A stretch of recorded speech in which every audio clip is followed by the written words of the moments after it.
Hello and welcome dear students. कैसे आप सब? होपफुली आप सबकी बोर्ड प्रिपरेशंस बहुत अच्छे से चल रही होंगी और आपकी इन्हीं प्रिपरेशन में आपको और असिस्ट करने के लिए आरजी एकेडमी ले आया है मैथ्स की वन शॉर्ट सीरीज, जिसमें हम एक पर्टिकुलर चैप्टर एक ही लेक्चर में कवर करेंगे फ्रॉम बिगनिंग टू एंड। साथ ही साथ उस पर्टिकुलर चैप्टर से किस टाइप के क्वेश्चन पूछे जाते रहे हैं बोर्ड एग्जाम से, उसको भी हम डिस्कस करेंगे। दोस्तों, मेरा नाम है Shekhar Meghrajani and I am your mentor and companion in this journey. Let's start with our first chapter, real numbers. Real number में सबसे पहले हम बात करेंगे व्हाट आर रियल नंबर्स। इसके बारे में किस टाइप के रियल नंबर्स होते हैं इसका एक आइडिया लेंगे हम। फिर जो भी टॉपिक्स इस चैप्टर के उनको वन बाय वन डिस्कस करेंगे। फंडामेंटल थ्योरम और अरिथमेटिक हम डिस्कस करेंगे, HCF and LCM and proof of irrationality of numbers. तो सबसे पहले बात करें कि व्हाट आर रियल नंबर। तो बच्चों, अगर तुम्हें ध्यान होगा, तुमने अपनी अर्लियर क्लासेस में सबसे पहले नेचुरल नंबर्स के बारे में पढ़ा। नेचुरल नंबर्स को काउंटिंग नंबर्स भी कहा जाता है, यह भी तुम्हें बताया गया होगा। यानी अगर आज तुम्हें कोई नंबर ऑफ आर्टिकल्स काउंट करने हैं तो तुम स्टार्ट करोगे 1 से, 1 2 3 एंड सो ऑन। तो कौन से होते हैं नेचुरल नंबर्स? यही 1 2 3 4 5 एंड सो ऑन। फिर इन्हीं के साथ जीरो को कंबाइन किया जाता है तो वो बन जाते हैं होल नंबर्स, और होल नंबर्स में नेगेटिव और नेचुरल नंबर्स को कंबाइन कर देते हैं तो बन जाते हैं इंटीजर्स। यानी हम यूं कह सकते हैं every natural number is a whole number also, every whole number is an integer also. फिर क्लास 8 में तुम्हें बताया गया अबाउट रेशनल नंबर्स। यानी रेशनल नंबर्स में सारे इंटीजर्स तो होते ही हैं, साथ ही साथ वो सारे नंबर जो इंटीजर अपॉन इंटीजर यानी पी बाय क्यू फॉर्म में लिखे जा सकते हैं। एग्जाम्पल के तौर पर 3/2, 7/8, या इनकी डेसिमल फॉर्म के बारे में बताया गया होगा कि ईदर इट इज टर्मिनेटिंग या रिपीटिंग। फिर क्लास 9 में तुमने पढ़ा कि जो नंबर रेशनल नंबर्स नहीं होते हैं, यानी जिनको integer by integer p by q form में नहीं डिनोट किया जाता है, तो उनको बोला जाता है इरेशनल नंबर्स। ये सारे वो नंबर्स होते हैं square root of those numbers which are not perfect square. साथ ही साथ पाई भी एक इरेशनल नंबर है। इन नंबर्स को जब इनकी डेसिमल फॉर्म में कन्वर्ट किया जाता है तो ऐसी डेसिमल फॉर्म मिलती है जो कि ना तो टर्मिनेट करती है और ना ही रिपीट करती है। ये सब तुम पढ़ के आए हो क्लास 9 में। और इन्हीं नंबर से रिलेटेड दो और चीजें तुम्हें बताई गई हैं क्लास 8 और 9 में। क्या है वो दो चीजें, अगर तुम याद कर सको? कि एक तो ये, all arithmetic operations can be performed in on these numbers. All arithmetic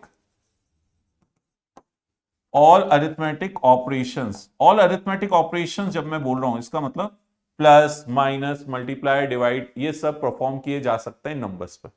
तो all arithmetic operations can be performed on these numbers. साथ ही साथ इन सारे नंबर्स को नंबर लाइन पर रिप्रेजेंट भी किया जा सकता है। All arithmetic operations can be performed on these numbers as well as these numbers can be represented on number lines। यानी तुमने रेशनल नंबर्स को भी नंबर लाइन पर रिप्रेजेंट करना सीखा क्लास 8 में, फिर इरेशनल नंबर्स को भी सीखा नंबर लाइन पर रिप्रेजेंट करना। अब रियल नंबर किनको कहा जाता है? इन्हीं का कॉम्बिनेशन। ये जो सारे नंबर क्लास 9 तक तुमने पढ़े हैं, रेशनल इरेशनल नंबर्स, इन सबका कॉम्बिनेशन यही कहलाते हैं रियल नंबर्स। यही सारे नंबर्स कहलाते हैं रियल नंबर्स। तो in general all arithmetic operations can be performed on these numbers and these numbers can be represented on number line. कौन से नंबर? Real number. और रियल नंबर कौन से हैं? यही इरेशनल और रेशनल नंबर। कोई भी इरेशनल नंबर रेशनल नहीं हो सकता, कोई भी रेशनल नंबर इरेशनल नहीं हो सकता। इसलिए इन दोनों के सर्कल्स तो अलग अलग हमने यहां पे रिप्रेजेंट कर रखे। ठीक है, और रियल नंबर में आते हैं ये इन दोनों का ही कॉम्बिनेशन। तो बच्चों, ये तो हो गया एक basic idea about what are real numbers. अब आ जाते हैं हम इस बात पर कि आगे हम इस चैप्टर में क्या पढ़ने वाले हैं, और या यूं कह लो कि किस टाइप के क्वेश्चंस एग्जाम से हमसे पूछे जाएंगे, कौन से टॉपिक से पूछे जाएंगे, तो उन्हीं टॉपिक्स को वन बाय वन डिस्कस कर रहे हैं। तो सबसे पहले है फंडामेंटल थ्योरम ऑफ अरिथमेटिक। तो what is fundamental theorem of arithmetic? तो fundamental theorem of arithmetic states that every composite number can be expressed factorized as product of primes, and this factorization is unique apart from the order in which prime numbers occur.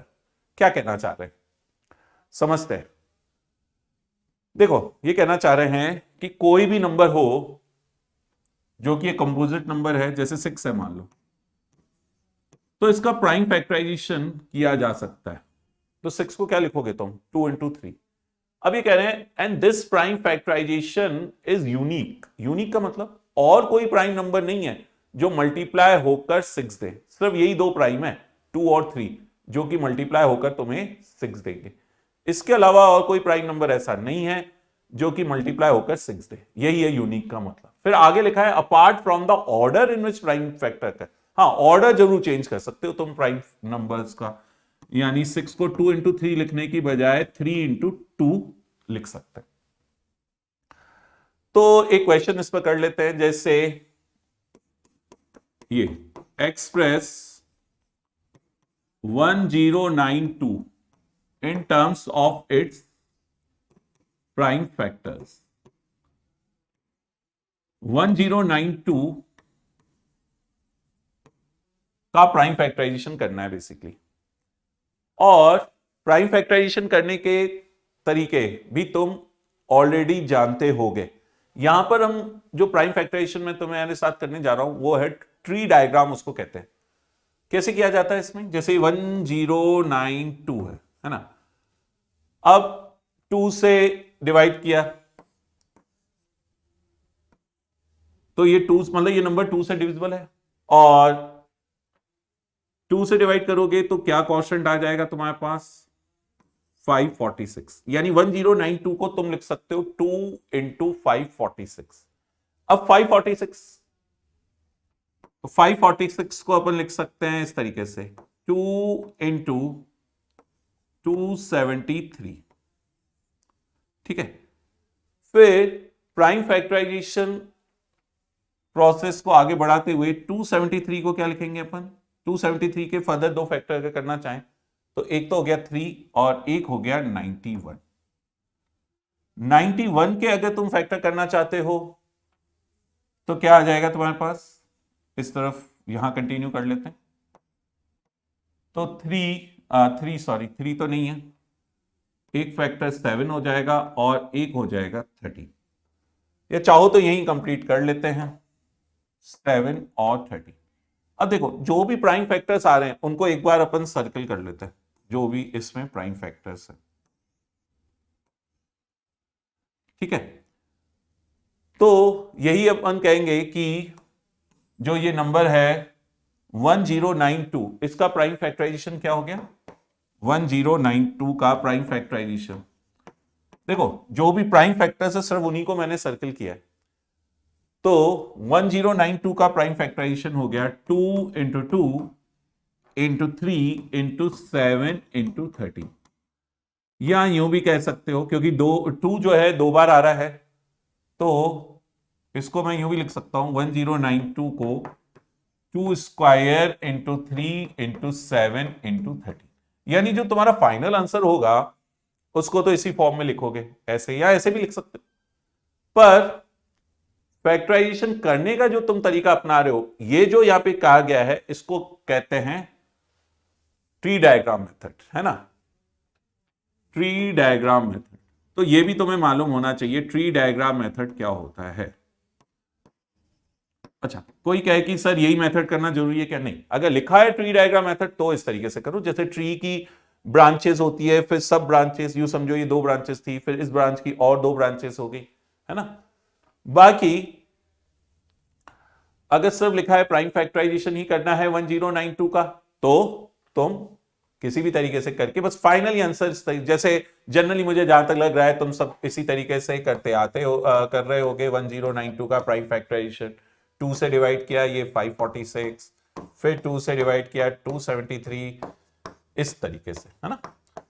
तो सही है, ऐसे ही करो। पर अगर लिखा आ जाए कि ट्री डायग्राम मेथड से करना है तो फिर ये तरीका अपना लेना, और ज्यादा इसमें और कुछ अपने को ऐसा नहीं है कि ये समझाने लायक चीज है। प्राइम फैक्टराइजेशन तुम सब होपफुली जानते होगे, जिसको नहीं पता है तो अभी मैंने बता दिया है, लेकिन हो सकता है ट्री डायग्राम मेथड इसके बारे में आइडिया नहीं हो, तो इसलिए वो मैंने यहां तुम्हारे साथ सॉल्व कर लिया है ट्री डायग्राम मेथड से। ओके बच्चों, तो आगे बढ़ते हैं।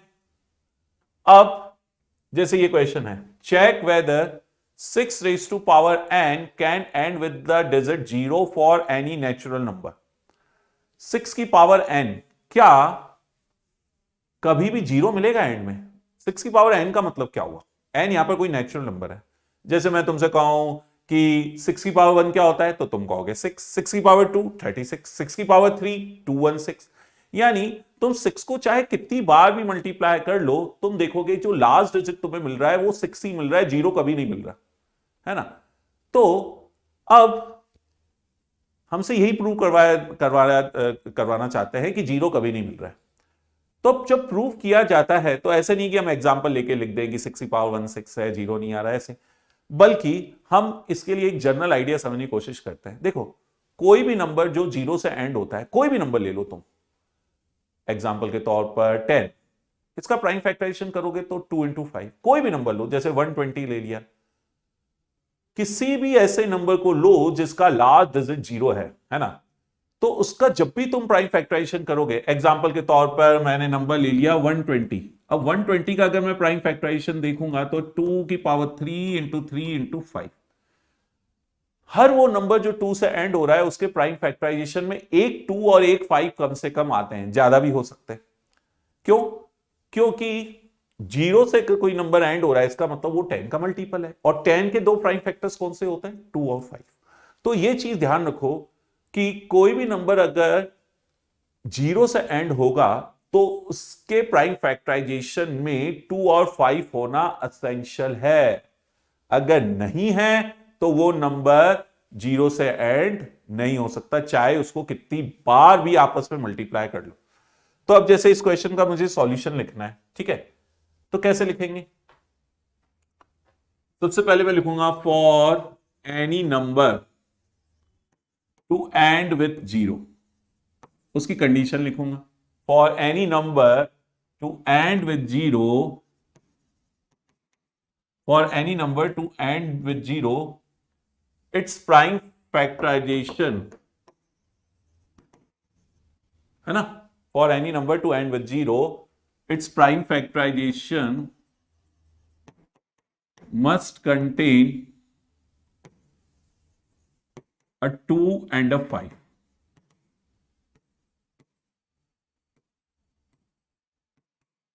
मतलब एक 2 और एक 5 का तो होना एसेंशियल है, एक से ज्यादा तो हो ही सकते हैं। कम से कम एक 2 और कम से कम एक 5 होना एसेंशियल है। तो for any number to end with 0, it's prime factorization must contain a 2 and a 5। अब 6 का प्राइम फैक्टराइजेशन करते हैं। 6 का प्राइम फैक्टराइजेशन किया तो ये तो आ रहा है 2 इंटू 3, है ना। तो इसका तो ये हुआ कि अपन क्या लिखेंगे कि सिंस प्राइम फैक्टराइजेशन ऑफ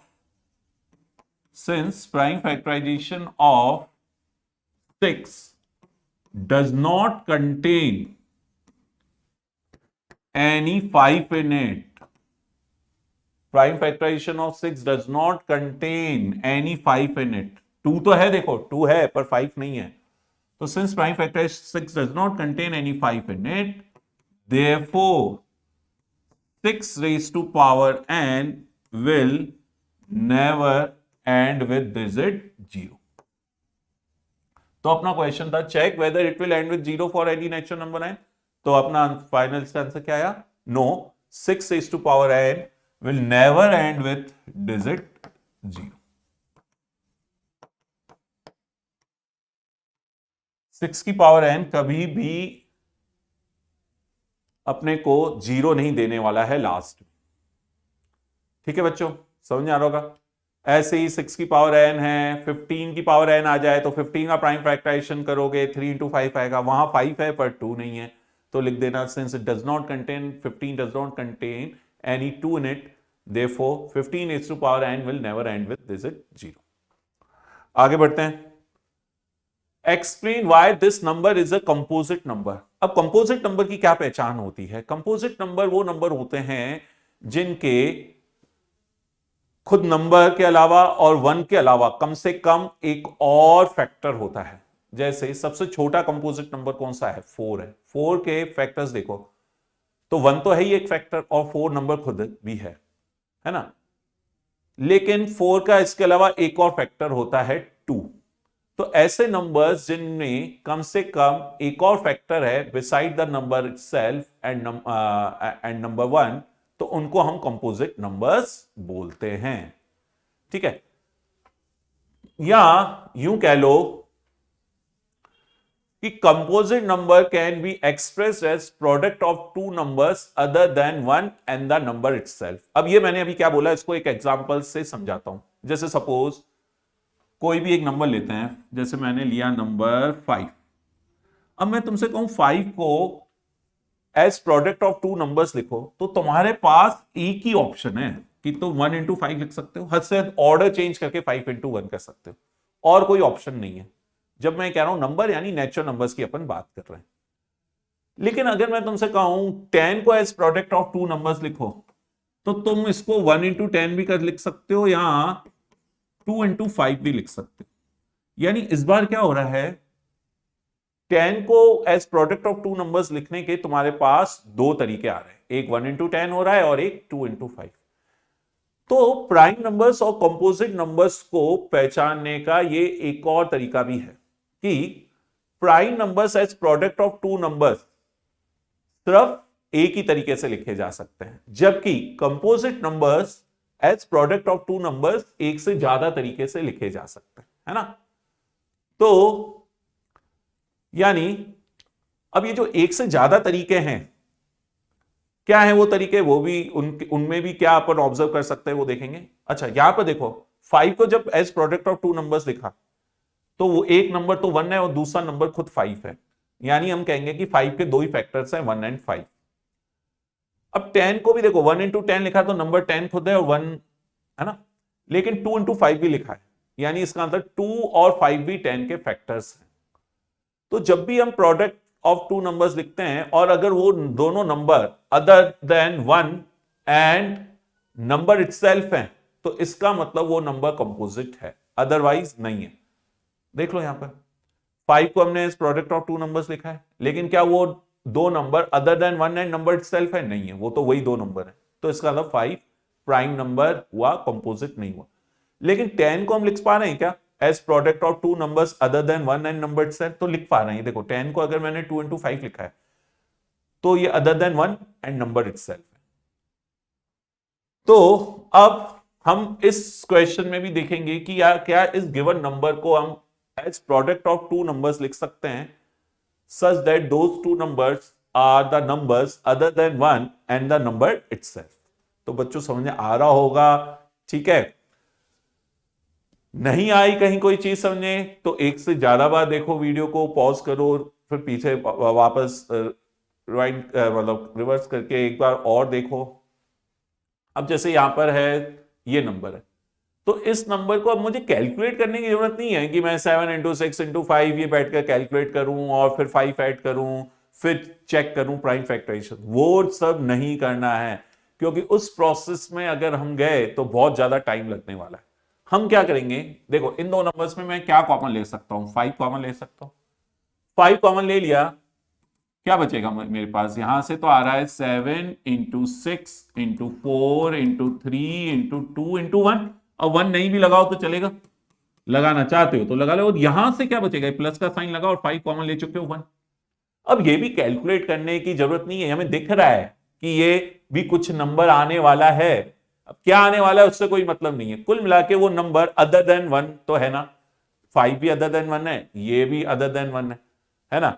और क्योंकि इन दोनों का प्रोडक्ट है दो नंबर, अदर देन 1 वाले दो नंबर हैं, ठीक है, एंड नंबर इटसेल्फ भी है. अच्छा, कोई कहे कि क्या पता ये नंबर ये खुद ही हो, ऐसा नहीं है, क्योंकि अपन 5 कॉमन ले चुके हैं, यानी नंबर तो इस पूरे नंबर का 5 टाइम्स हुआ ना. तो यानी ये जो दो नंबर है, एक 5 है और एक ये नंबर है, इसको मैं कैलकुलेट नहीं कर रहा हूं। तुम कहोगे सर कैलकुलेट करके और समझ सकते हैं अच्छे से, ऐसा कुछ भी नहीं है ना। कैलकुलेट करके क्या होगा, एक नंबर ही तो आएगा जो कि other than 1 and number itself है। तो हमें इतना एक्सप्लेन करने की जरूरत नहीं है। और यहां पर हम सब इतना सा आगे लिख लेंगे, since given number is expressed as product of two numbers other than one, product of two numbers other than one and number itself। भाई देखो ये दो नंबर है, एक 5 है पता है, दूसरा नंबर क्या है वो जानना जरूरी नहीं है, बस पता होना चाहिए कि हाँ वो एक कोई दूसरा नंबर है जो 1 से अलग है और नंबर इटसेल्फ से अलग है। ठीक है, या इतना ही बहुत है कि दोनों नंबर 1 के अलावा है। भाई दोनों नंबर अगर 1 के अलावा हैं तो इसका मतलब वो 1 एंड नंबर इटसेल्फ से ऑटोमेटिकली अलग है। क्लियर है, क्योंकि नंबर इटसेल्फ जहां आएगा तो उसको तो 1 से ही मल्टीप्लाई होकर ही नंबर देगा।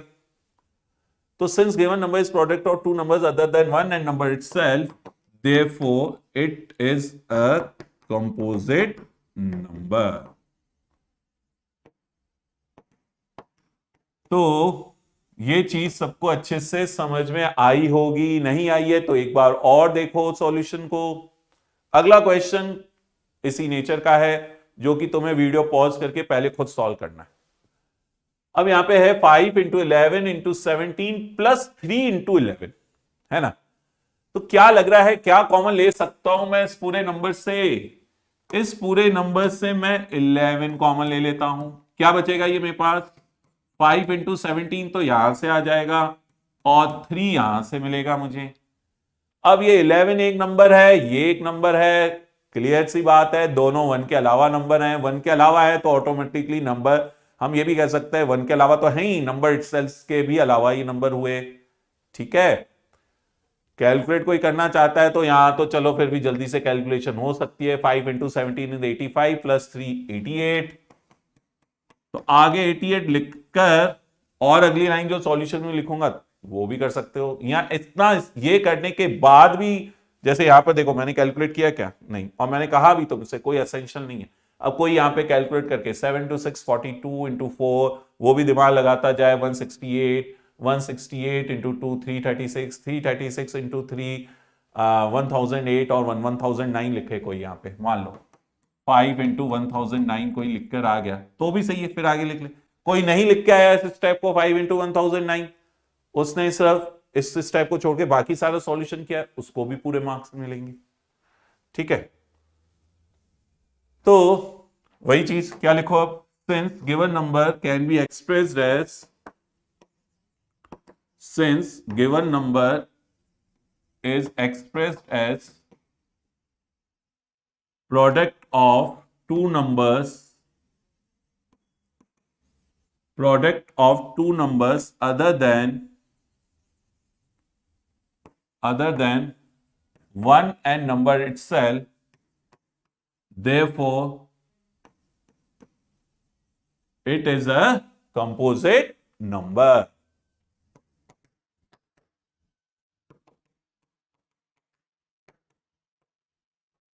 तो ये चीज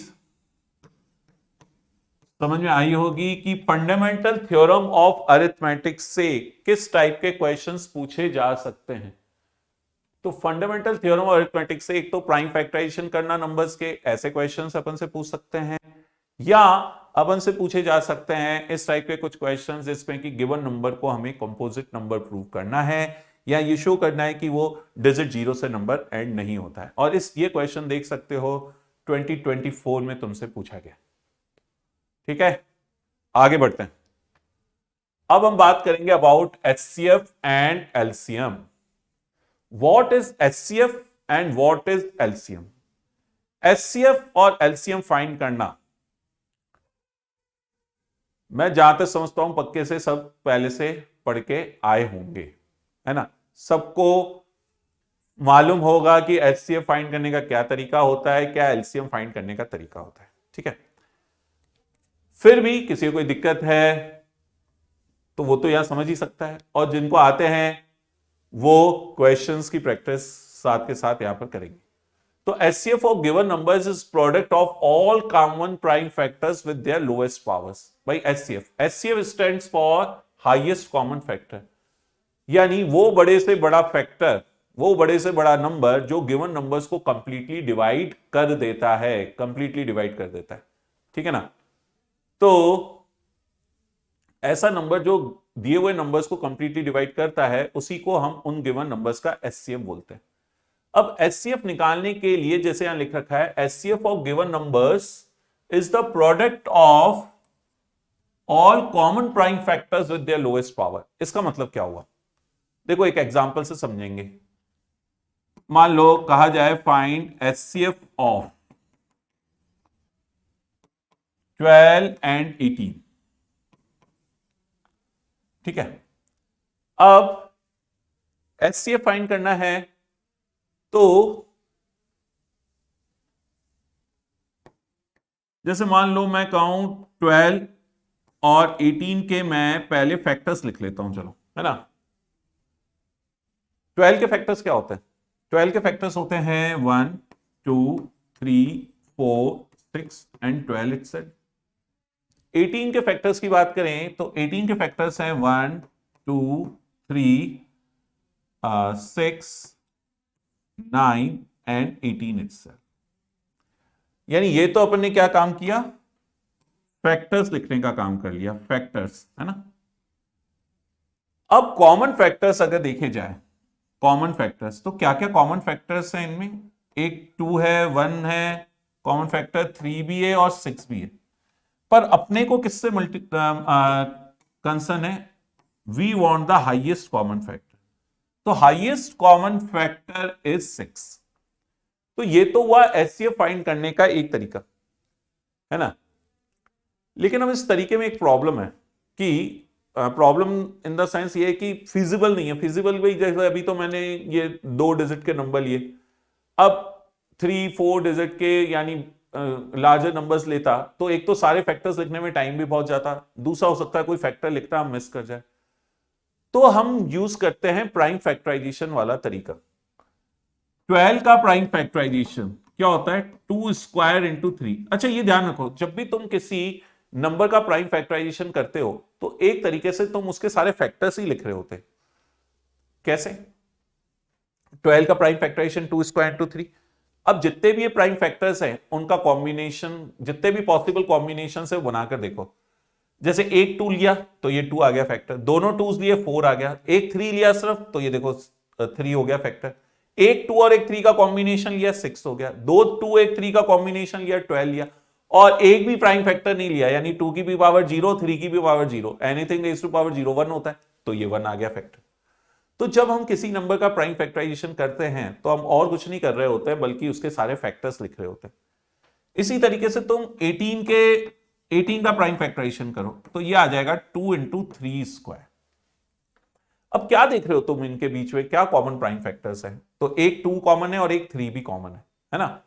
और साथ ही साथ ये भी अगर तुम ऑब्जर्व करो कि इन दोनों नंबर्स में 2 की जो लोएस्ट पावर है वही कॉमन है, ऐसे 3 की जो लोएस्ट पावर है वो कॉमन है।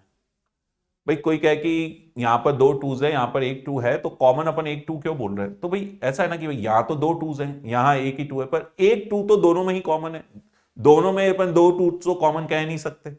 तो इसलिए ये लाइन लिखी हुई है, product of all common prime factors with their lowest power. यानी आगे से जब भी तुम्हें HCF फाइंड करना है तो तुम्हें क्या करना रहेगा, दिए हुए नंबर्स का प्राइम फैक्टराइजेशन करो, जो भी कॉमन प्राइम फैक्टर्स दिखे उनकी लोएस्ट पावर ले लो और आपस में मल्टीप्लाई कर लो, क्योंकि वही उन्हीं दो नंबर्स में कॉमन है। अब बात कर लेते हैं LCM. LCM of given numbers is product of all common prime factors with their highest power. ठीक है, एग्जाम्पल के तौर पर यही दो नंबर 12 और 18 अपन ले रहे हैं। वही बिगनिंग से जैसे समझने की कोशिश करते हैं कि जैसे 12 के मल्टीपल्स, 12 के मल्टीपल्स लिखते हैं। चलो 12 के मल्टीपल्स यानी 12 की टेबल एक तरीके से 12 फिर 24 फिर 36 फिर 48 फिर 60 फिर 72, इस तरीके से काफी सारे मल्टीपल्स आते जाएंगे बिकॉज नंबर ऑफ मल्टीपल्स तो इनफाइनाइट होते हैं। अब 18 के अगर मल्टीपल्स देखो तो 18, 36, 54, 72, 90, 108 एंड सो। अब जैसे कि हमारा, हम क्या फाइंड करना चाह रहे हैं यहां पे, एलसीएम, है ना। तो एलसीएम, तो ये मल्टीपल तो लिख लिया अपन ने। अब कॉमन मल्टीपल्स अगर देखें, क्या क्या कॉमन मल्टीपल्स हैं इनमें, तो देखो एक 36 कॉमन मल्टीपल है, फिर 72 भी कॉमन मल्टीपल, ऐसे कई सारे कॉमन मल्टीपल मिलेंगे, but we are concern with the least common multiple. तो which is the least common multiple over here, that is 36। अब ये भी तुम्हें समझ आ रहा होगा कि मल्टीपल हाईएस्ट क्यों नहीं पूछते, क्योंकि भाई वो तो हाईएस्ट कॉमन मल्टीपल अगर कोई पूछेगा तो वो तो तुम क्या बोलोगे, मल्टीपल्स तो कई सारे इनफाइनाइट हो जाएंगे, है ना। तो इसलिए मल्टीपल तो लीस्ट, और फैक्टर लोएस्ट क्यों नहीं पूछते कॉमन, क्योंकि वो तो 1 होता है सभी के लिए। देख लो कोई भी number, because 1 is factor of every number. तो कहने का मतलब ये हुआ कि हाईएस्ट एचसीएफ जैसे समझा, उसी तरीके से हम यहां एलसीएम समझने की कोशिश कर रहे हैं। तो ये कॉमन मल्टीपल्स है ना। अब वही अगेन, ये मेथड इतना फिजिबल नहीं है, तो अपन क्या करेंगे, पहले की तरीके से ही दिए हुए नंबर्स का करो प्राइम फैक्टराइजेशन। जैसे 12 का प्राइम फैक्टराइजेशन 2 स्क्वायर इंटू 3, 18 का 2 इंटू 3 स्क्वायर। अब हमें ऐसा नंबर चाहिए जो इन दिए हुए नंबर्स का कॉमन मल्टीपल हो, यानी 12 से भी डिविजिबल हो, 18 से भी।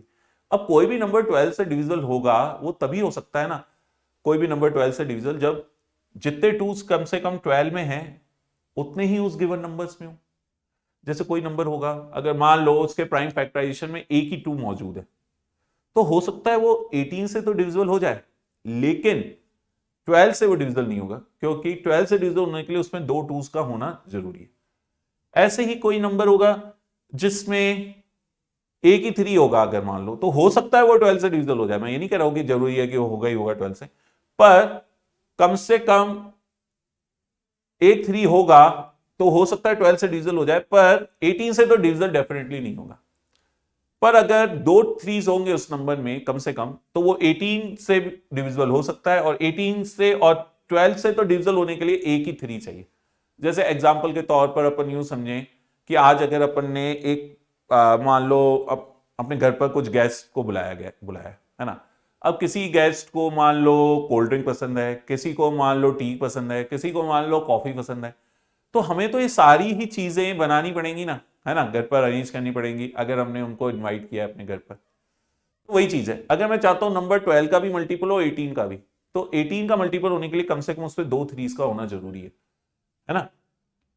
ऐसे ही 12 का मल्टीपल होने के लिए 2 2s का होना कम से कम जरूरी है। या इन शॉर्ट अगर देखो तो एलसीएम में क्या आ रहा है, क्या बोलेंगे हम, 2 2s कम से कम। अच्छा कोई कहे कि सर 3 3s भी हो सकते हैं, बिल्कुल हो सकता है, कम से कम बोल रहा हूं मैं। अब ज्यादा तो हो ही सकता है, 2 2s की बजाय 3 4 5 2s भी हो सकता है, पर हमें कम से कम क्या रिक्वायरमेंट है उसके बारे में बात करना है। जैसे अगर मान लो, जैसे अभी मैंने एग्जांपल कहा, तुमने गेस्ट को बुलाया, किसी को कोल्ड ड्रिंक पसंद है, किसी को टी, किसी को कॉफी, तो ये 3 आर्टिकल, ये 3 चीजें तो डेफिनेटली तुम्हें रखनी है। तुम इसके अलावा कोई चीज और रखना चाहते हो अपने घर पर पार्टी में तो रख सकते हो, ठीक है, पर कम से कम ये 3 चीजें तो रखनी होंगी। तो सेम तरीका है यहां पर, यानी एलसीएम फाइंड करना है तो कम से कम 2 2s होने चाहिए उसमें, और कम से कम 2 3। अब अगर ऑब्जर्व करो तो 2 की जो पावर आ रही है, जो 3 की पावर आ रही है, वो क्या है, हाईएस्ट पावर भी है, ठीक है। इसके अलावा मान लो कोई ऐसा प्राइम होता, जैसे कोई भी एक क्वेश्चन और ले लेते हैं, चलो एक और एग्जांपल करते हैं, जैसे 60 का और 48, इसका एलसीएम निकाला जाए। अब 60 का प्राइम फैक्टराइजेशन क्या हो जाएगा, 60 का प्राइम फैक्टराइजेशन अगर तुम करोगे तो 2 स्क्वायर इंटू 3 इंटू 5, जबकि 48 का जब प्राइम फैक्टराइजेशन करोगे तो 2 की पावर 4 इंटू 3। तो अब अगर तुम्हें एलसीएम निकालना है तो कम से कम कितने 2s होने चाहिए उस नंबर में, 4 2s होने चाहिए, है ना। यानी एलसीएम में 2 की तो पावर 4 होगी, 3 की एक ही होगी, और 5 की भी एक होगी। यहां तुम ऑब्जर्व करो तो जो भी ये प्राइम नंबर्स हैं वो अपनी हाईएस्ट पावर के साथ मल्टीप्लाई हो रहे हैं। देखो तुम कहोगे यहां तो 5 है ही नहीं, अरे 5 नहीं है, इसका मतलब 5 की पावर 0 है यहां पर, है ना। तो अगर मुझे कोई नंबर 60 और 48 दोनों से डिविजिबल चाहिए, तो भली 48 से डिविजिबिलिटी के लिए उस नंबर के मुझे 5 की रिक्वायरमेंट नहीं है, पर 60 से डिविजिबल चाहिए वो नंबर, तो मेरे पास एक 5 का तो होना जरूरी है। तो ये चीज तुम्हें समझ में आ रही होगी, है ना।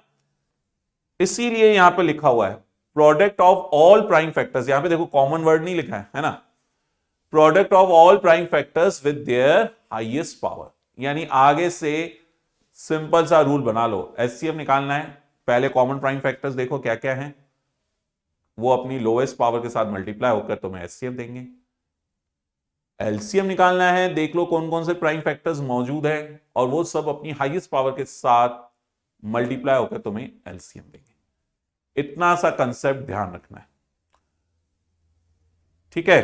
तो एक क्वेश्चन कर लेते हैं, find LCM and HCF of these two given numbers by prime factorization method, या जिसको by applying the fundamental theorem of arithmetic method बोल सकते हैं। अब 1296 का प्राइम फैक्टराइजेशन करना है अपने को। अब यहां जो ही नहीं, चाहो तो यहां भी ट्री डायग्राम से कर सकते हो, पर यहां ऐसा कुछ लिखा नहीं है, तो जो मेथड जिससे तुम ज्यादा कंफर्टेबल है वही यूज कर लो। तो 1296 को जब 2 से डिवाइड करेंगे तो ये आ जाएगा अपने पास 648 एज क्वोशिएंट। ऐसे ही आगे अगर सॉल्व करते जाएंगे, ठीक है ना, तो ये कुछ इस तरीके से है ना। तो आगे अब 81 3 से डिविजल होता है 27 टाइम्स, 27 3 से डिविजल होता है 9 टाइम्स, 9 3 से डिविजल होता है 3 टाइम्स, यानी 1296 का तो फैक्टराइजेशन, प्राइम फैक्टराइजेशन हो गया 2 raise to power 4 into 3 raise to power 4। अब तुम करो प्राइम फैक्टराइजेशन ऑफ 2520, साथ के साथ करते जाया करो, वीडियो पॉज किया करो, कर लिया करो पहले सॉल्व, फिर चेक कर लो सॉल्यूशन करना है तो चेक किया, है ना। अब 2520 का भी प्राइम फैक्टराइजेशन करेंगे अपन इसी तरीके से। 2520 this is also divisible by 2, है ना, तो 1260 ऐसे ही आगे करते जाएं प्राइम फैक्टराइजेशन।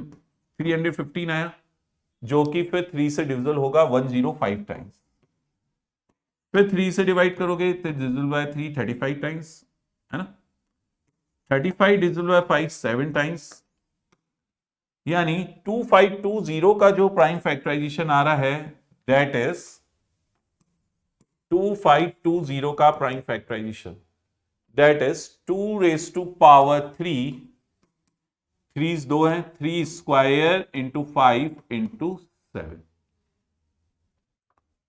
ठीक है। तो अब प्राइम फैक्टराइजेशन यानी पहला स्टेप है प्राइम फैक्टराइजेशन करने का, वो हो चुका है। अब एचसीएफ एलसीएम निकालने के लिए क्या करना है, जैसे अगर एचसीएफ फाइंड करना है अपने को तो क्या करेंगे, एचसीएफ फाइंड करने के लिए जो भी कॉमन प्राइम फैक्टर्स यहां पर दिख रहे हैं अपने को, वो ले लेंगे उनकी लोवेस्ट पावर के साथ। किसके साथ, लोवेस्ट पावर के साथ। समझने की कोशिश कर रहे हो ना बच्चों, ठीक है। इस टाइप के क्वेश्चंस बोर्ड्स में पूछे जाते रहे हैं। अब एचसीएफ के लिए 2 raise to power 3 into 3 raise, क्योंकि 2 वही कॉमन प्राइम फैक्टर्स पहले तो देख लो कौन कौन सा है, 2 और 3। 2 की लोएस्ट पावर क्या है, 3 है, 3 की 2 है, तो यही अपना एचसीएफ हुआ, यानी HCF of given numbers is 72। फिर नेक्स्ट बात कर लेते हैं एलसीएम की। तो जितने भी प्राइम फैक्टर्स हैं, जितने भी, चाहे वो कॉमन हैं चाहे नहीं है, उन सबको लेना है ऑन की हाईएस्ट पावर के साथ। तो this is 2 raise to power 4 into 3 raise to power 4 into 5 into 7। भाई 2 की हाईएस्ट पावर दिख रही है 4 है, 3 की भी 4 है, 5 यहां नहीं है, यानी नहीं है, उसका मतलब क्या हुआ, पावर 0 है, तो 5 की हाईएस्ट पावर 1 हुई जो है, और ऐसे यहां ये 7। इन सबको जब मल्टीप्लाई करोगे तो you will get the LCM. तो एक बार मल्टीप्लाई करके देख लो, है ना, इन सारे नंबर्स को अपन एक बार मल्टीप्लाई करके देख लेते हैं। जैसे 7, 3 की पावर 4 क्या होता है? 81, 81 इंटू 7 डेट इज 567। फिर 567 को 2 से मल्टीप्लाई किया, फिर 2 से, फिर 2 से मल्टीप्लाई करो, यानी 3 बार तो कर लो 8, तो ये 8 टाइम्स 7 इज 56, तो 4536 हो रहा है ये, है ना? तो और एक 2 और एक 5 रह जाएगा, तो एलसीएम हुआ 45360, 45,360। This is the LCM and HCF हमने इससे पहले निकाल लिया। तो इस तरीके से एचसीएफ एंड एलसीएम फाइंड करने के मेथड को fundamental theorem of arithmetic method या फिर प्राइम फैक्टराइजेशन मेथड भी बोलते हैं। प्राइम फैक्टराइजेशन करने के लिए नंबर्स का तुम ये तरीका फॉलो कर सकते हो या फिर ट्री डायग्राम मेथड भी फॉलो कर सकते हो। आगे बढ़ते हैं बच्चों। Relationship between HCF and LCM. कोई भी दो नंबर्स जब वो तुम उनका एचसीएफ और एलसीएम निकालोगे तो तुम देखोगे कि एचसीएफ और एलसीएम का जो प्रोडक्ट है वो वही आ रहा है जो कि उन दो नंबर्स का आपस का प्रोडक्ट है। जैसे पिछला क्वेश्चन ही ले लेते हैं, जैसे ये दो नंबर्स हैं 2520 एंड 1296। इन दोनों को तुम मल्टीप्लाई करके देखो, है ना? तुम देखोगे ये वही प्रोडक्ट आएगा जो कि इनके एचसीएफ और एलसीएम का प्रोडक्ट है। खुद चेक कर सकते हो। अभी यहां मैं भी तुम लोग के साथ चेक करूंगा। उससे पहले जो मैंने एक एग्जांपल लिया था 12 और 18, उसकी बात कर लेते हैं। उसमें देखो अपन ने एचसीएफ ऑफ 12 एंड 18 ये जो फाइंड किया था एचसीएफ, ये आया था 6, और जो एलसीएम फाइंड किया था अपन ने इन दोनों नंबर्स का वो आया था 36।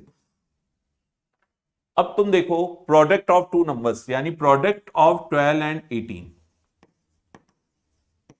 प्रोडक्ट ऑफ 12 एंड 18 क्या आ रहा है करके देख लो। 12 इंटू 18 करोगे तो तुम्हें मिलेगा ये 216।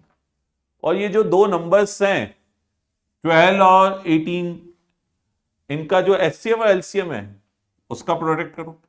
Product of HCF and LCM, product of HCF and LCM अगर तुम करते हो तो तुम्हें देखो क्या मिल रहा है। 6 एचसीएफ है, एलसीएम 36 है, तो 6 इंटू 36 ये भी 216 ही मिल रहा है। तो कभी भी दो, ये सब दो नंबर्स के लिए ट्रू है, दो से ज्यादा नंबर्स के लिए ये चीज ट्रू नहीं होती है। अगर होती है तो उसके लिए कुछ अलग से कंडीशन होती है, वो अभी अपने सिलेबस का के पार्ट में नहीं है, अपन यहां तक ही इसको समझ रहे हैं। अब अगर ये जो दो नंबर थे पिछले दो 2520 एंड 1296, इसके लिए भी चेक कर लेते हैं। चलो तुम 2520 और 1296 इनका प्रोडक्ट फाइंड करो। जब तुम इन दोनों का प्रोडक्ट फाइंड करोगे, ठीक है, तो क्या मिलेगा तुम्हें? ये मल्टीप्लाई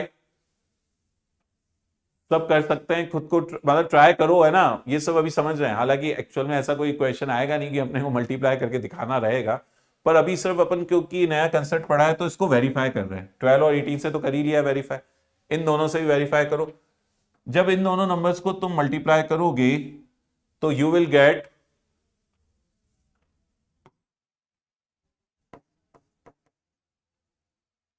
इन दोनों नंबर्स को अपन अभी मल्टीप्लाई कर रहे हैं।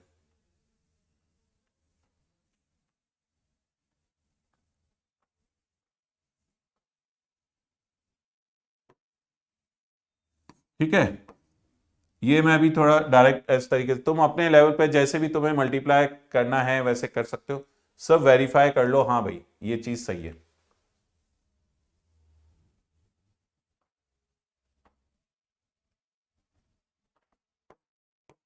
तो ऐसा कुछ ये अपना आंसर आ रहा है।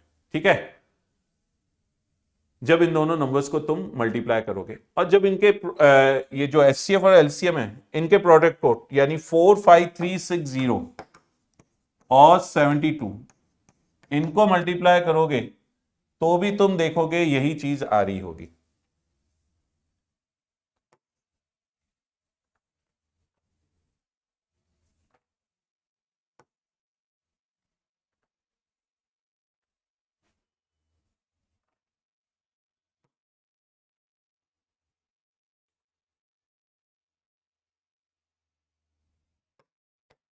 यही सेम रिजल्ट। हालांकि ये कुछ ज्यादा ही बड़े नंबर मैंने दे दिए हैं तुम्हें मल्टीप्लाई करने के लिए, इसकी ऐसा कोई जरूरत नहीं है। एक ही एग्जाम्पल या ऐसा ही एक और स्मॉलर नंबर्स का एग्जाम्पल ही सफिशिएंट था। पर ठीक है, अभी पिछले क्वेश्चन नंबर आ गया था तो वो भी अपन ने कर लिया। तो कुल मिला के अपन ने क्या समझा, दो नंबर्स का एचसीएफ फाइंड करने के लिए क्या करते हैं, जितने भी कॉमन प्राइम फैक्टर्स हैं उनको उनकी लोएस्ट पावर के साथ मल्टीप्लाई कर लेते हैं, वो एचसीएफ होता है। एलसीएम फाइंड करने के लिए क्या करते हैं अपन, एलसीएम फाइंड करने के लिए भी प्राइम फैक्टराइजेशन करेंगे और जितने भी प्राइम फैक्टर्स दिख रहे हैं वो अपनी हाईएस्ट पावर के साथ मल्टीप्लाई हो जाता है। All prime factors multiplied with their highest power. और इसके अलावा अपन ने एक ये रिलेशन पढ़ा कि product of HCF and LCM this is same as product of two numbers. अब क्वेश्चंस में इसका कैसे यूज हो सकता है इस कंसेप्ट का, जैसे ये क्वेश्चन है, given that HCF of these two numbers is 9, the numbers are 306 and 657, we have to find their LCM। अब तुम कहोगे कि सर एलसीएम दोनों वैसे ही निकाल लेते हैं ना, प्राइम फैक्टराइजेशन जानते ही हैं, कर सकते हो। पर जब अब ये कंसेप्ट पढ़ लिया है, ठीक है, और क्वेश्चन भी तुमसे पूछ रखा है इस तरीके से, तो इसका मतलब क्वेश्चन भी चाहते हैं कि तुम ये जो अभी पिछला कंसेप्ट तुमने यूज किया है, पढ़ा है ना, उसी का यूज यहां करो। तो क्या लिखें अपन, we know product of two numbers, we know product of two numbers is equal to product of their HCF and LCM. या इसको यूं लिख लो जैसे यहां पे लिखा हुआ है, HCF of A B into LCM of A B is A into B, ऐसे लिख लो या ये लिख लो, ठीक है।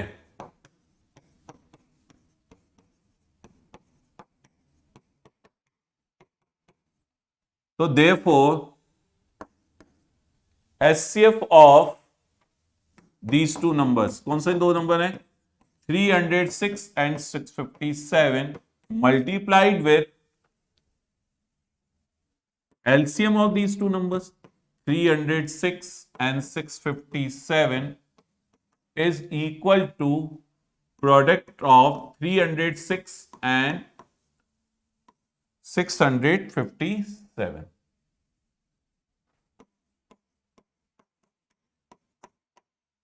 ठीक है। अब एचसीएफ तो दिया हुआ है ना नंबर्स का, एचसीएफ तो दिया हुआ है नंबर्स का 9, तो लिख लो 9। और एलसीएम, एलसीएम अपने को नहीं मालूम है। अब यहां पे मल्टीप्लाई करने की कोई जरूरत नहीं है कि तुम सोचो कि ये मल्टीप्लाई करेंगे अभी 306 और 657 को, नहीं। क्यों? क्योंकि अभी देखो अपन 9 को राइट साइड की ओर लाएंगे, तो राइट साइड की ओर 9 को लाएंगे तो वो कहां जाएगा, डिवीजन में, यानी कुछ ना कुछ कैंसिलेशन होगा, उसके बाद मल्टीप्लाई कर लेंगे फाइनली। तो एलसीएम ऑफ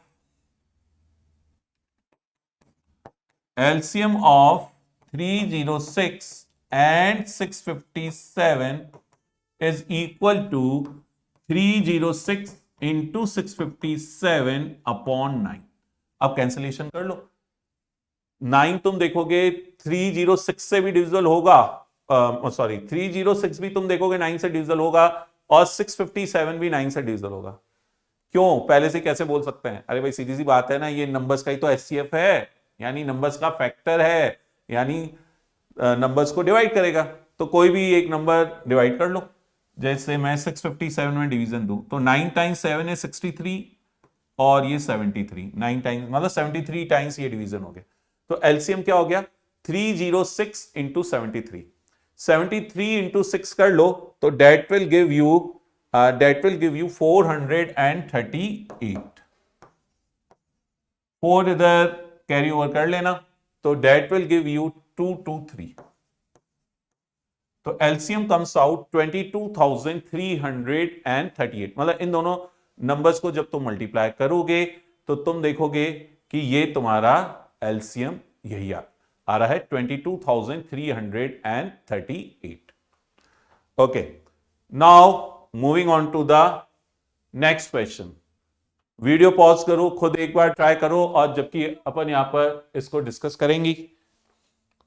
तो क्वेश्चन है, HCF of two numbers is 119, LCM is 11,781 and one of the numbers is given. We have to find the other number. तो सीधी सी बात है, क्या प्रोडक्ट ऑफ टू नंबर्स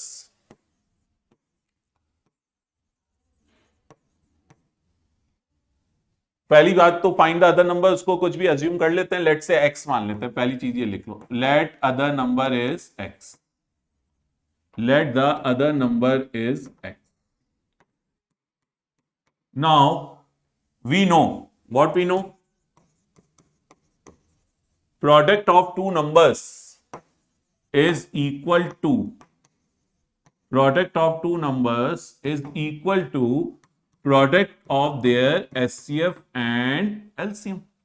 ठीक है, तो अब यहां पर जो दो नंबर हैं, एक तो अपन मानकर चल रहे हैं एक्स है, और दूसरा नंबर ऑलरेडी क्वेश्चन में गिवन है 1071। तो 1071 multiplied by x equal, HCF दिया हुआ है 119 और एलसीएम दिया हुआ है 11,781। तो x की क्या वैल्यू हुई, तो x कम्स आउट 119 इंटू 11781। इसको मल्टीप्लाई मत कर देना, क्योंकि भाई हमेशा सारी कैलकुलेशन फाइनल स्टेप पे करनी होती है, चाहे कोई भी चैप्टर हो, ध्यान रखना है ना। तो अभी अपन अब 107 से डिवाइड करेंगे, जो भी कैंसिलेशन होगा वो करेंगे, फिर जो रिजल्ट एंड में नंबर्स बचेंगे उनको आपस में अपन मल्टीप्लाई कर लेंगे। 1071। अब देखो यहां पर कैंसिलेशन सोचते हैं, जैसे 119 इसको तुम देखो तो this is divisible by 17 times, और ये जो नंबर है इसमें अगर देखो तो ये भी 7 से डिविजिबल मिलेगा तुम्हें। ठीक है, 153 टाइम्स। फिर 17 की टेबल में 153 आता है 9 टाइम्स, और 9 को इधर तुम डिवाइड कर लो। अब जो नहीं मैंने जैसे कैंसिलेशन किया है वही करना है, तुम पहले 3 से भी यहां इन दोनों नंबर्स को कैंसिल आउट करके कैसे भी मतलब आगे बढ़ सकते हो। ओके, 9 को से डिवाइड करोगे, 3 से करके 2 बार डिवाइड कर लो, या डायरेक्टली 9 से भी डिवाइड कर लो। तो ये आ रहा है हमारे पास 1309। तो hence other number is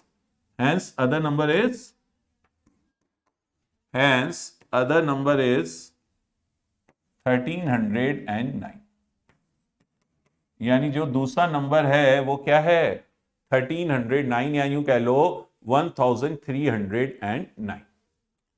okay, अब ये एक वर्ड प्रॉब्लम है, एचसीएफ और एलसीएम से वर्ड प्रॉब्लम्स पूछी जाती रही हैं, है ना, बोर्ड एग्जाम्स में। अब वर्ड प्रॉब्लम्स के क्वेश्चंस करते वक्त क्या ध्यान रखना है, जनरली बच्चों को यही दिक्कत रहती है कि कौन से क्वेश्चन में एचसीएफ फाइंड करना है या कौन से में एलसीएम फाइंड करना है। उन्हें ये समझ में नहीं आता है कि ये क्वेश्चन एचसीएफ फाइंड करके सॉल्व होगा या एलसीएम। तो देखो उसका एक तरीका याद ध्यान रख लो, अगर आने वाला आंसर है ना, आने वाला आंसर मतलब जो भी अपना रिक्वायर्ड आंसर है वो दिए हुए नंबर से बड़ा आने वाला है, तो यानी वो क्वेश्चन हो गया एलसीएम का। लेकिन अगर छोटा आने वाला है, ठीक है, तो वो क्वेश्चन क्या हो गया एचसीएफ का। जैसे एग्जांपल के तौर पर मैं एक तुमसे एक क्वेश्चन या यही पढ़ लेते ना, इसमें देखो क्या लिखा है, there is a circular path along sports field. Sonia takes 18 minutes to drive one round of the field, while Ravi takes 12 minutes for the same. They both start at the same time from the same point and go in the same direction. Find after how many minutes they will meet again. ठीक है, तो at the starting point, यानी एक circular track है, there is a circular track. ठीक है, now Sonia, she is taking 18 minutes to complete one round, यानी Sonia starting point है मान लेते ही, यहां से स्टार्ट हुई है, वापस यहां पहुंच रही है after 18 minutes, and after every 18 minutes वो यहां पर वापस होगी, because she is continuously running around the field. तो 18 मिनट्स बाद होगी, तो उसके बाद बताओ कब होगी, इसी जगह पर 36 मिनट्स बाद, फिर 54 मिनट्स बाद, इस तरीके से। जबकि रवि ने भी यहीं से भागना स्टार्ट किया इसी पॉइंट से, है ना, रवि ने भी, लेकिन रवि को एक राउंड ये अपना स्टार्टिंग पॉइंट ही है ना। अब रवि को P से डिनोट कर लेता हूं। अब रवि को एक राउंड कंप्लीट करने में कितने मिनट लग रहे हैं? 12 मिनट लग रहे हैं। तो रवि वापस यहां पर कब होगा? 12 मिनट बाद। उसके बाद अगर वो कंटिन्यूसली भागता जा रहा है तो 12 के मल्टीपल यानी 24 मिनट्स बाद होगा ना। तो ये दोनों साथ क्या आप कितने टाइम बाद होंगे? क्या 12 मिनट से पहले हो जाएंगे? यानी ये जो गिवन नंबर से अपने वो 12 और 18 है। अब मैंने तुमसे क्या कहा, क्वेश्चन को पढ़ो, समझो ये कि आने वाला आंसर यानी इस क्वेश्चन का आंसर जो है दिए हुए नंबर से बड़ा आना चाहिए कि छोटा। अब मैं तुमसे कह रहा हूं कि वापस इस जगह पर कब मिलेंगे, तो क्या 12 मिनट से पहले ही पहुंच जाएंगे क्या? भाई मैं कहूंगी 6 मिनट में वापस यहां होंगे। ऐसा पॉसिबल है क्या? नहीं भाई, क्योंकि रवि को 12 मिनट्स लग रहे हैं एक राउंड कंप्लीट करने में, सोनिया को 18 मिनट्स लग रहे हैं, तो 6 मिनट बाद तो कोई भी नहीं होगा ना, या 12 मिनट बाद चलो रवि होगा, फिर उस 18 मिनट बाद सोनिया होगी, इस तरीके से चलता जाएगा प्रोसेस। तो यानी ये दोनों एक साथ जो गिवन नंबर है उनसे पहले तो नहीं पहुंच सकते ना, बाद में, यानी इन्हीं नंबर्स, यानी जो नंबर दे रखे हैं उससे ज्यादा टाइम ही के बाद ही पहुंचेंगे। यानी ये क्वेश्चन हुआ एलसीएम का। तो time after which they will be together, time after which they will be together is equal to, क्या हो गया? LCM of the given numbers, LCM of 12 and 18। अब एलसीएम ऑफ 12 एंड 18 तो ऐसे नहीं कि डायरेक्टली रफली कैलकुलेट कर दिया, आंसर लिख लिया, वो भी प्रोसेस शो करना है अपने को।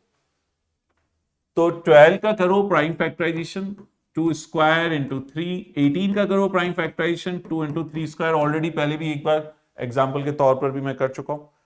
तो एलसीएम हो जाएगा, जो भी प्राइम फैक्टर्स दिख रहे हैं अपनी हाईएस्ट पावर के साथ मल्टीप्लाई हो जाएंगे, दैट इज 36। तो एलसीएम ऑफ 12 एंड 18 इज 36। तो यानी दे will be together at starting point, hence they will be together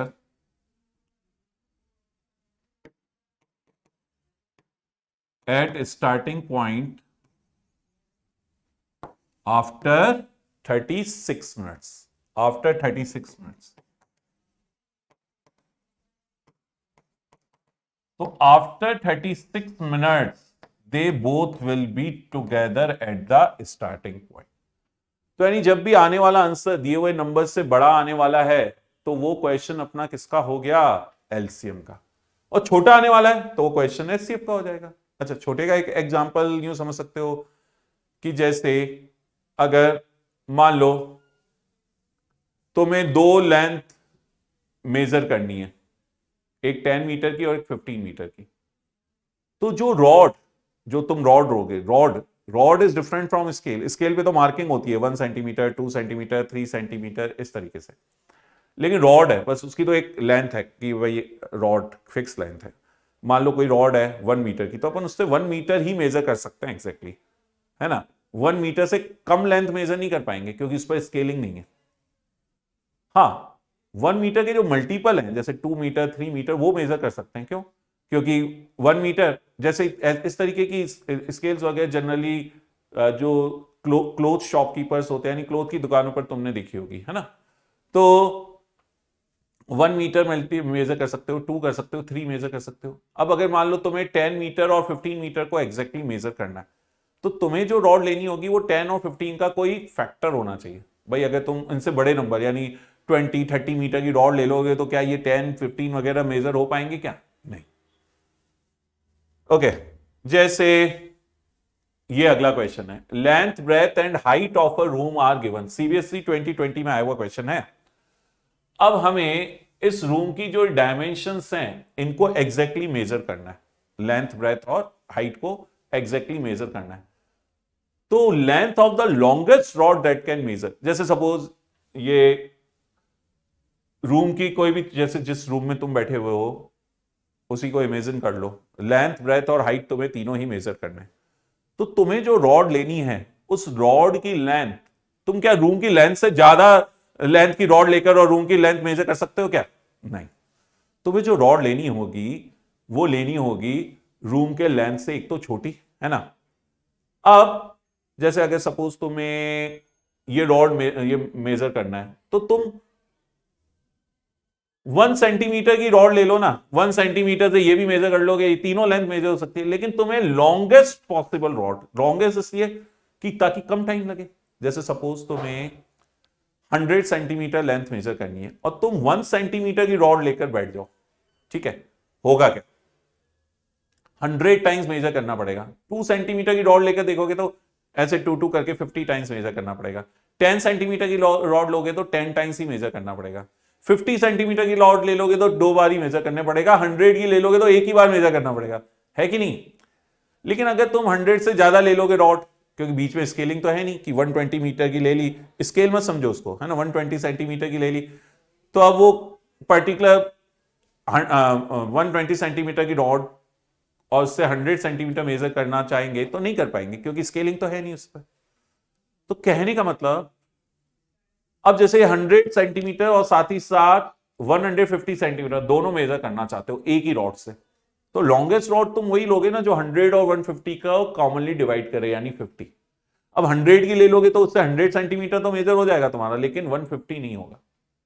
तो ये भी क्वेश्चन उसी तरीके से है कि जब हमें अगर ये मेजर करनी है ये तीनों लेंथ, तो हमें जो लॉन्गेस्ट रॉड लेनी होगी वो वही लेनी होगी जो कि इन तीनों नंबर का क्या हो, फैक्टर हो, यानी इन तीनों नंबर को कंप्लीटली डिवाइड करती हो वो लेंथ।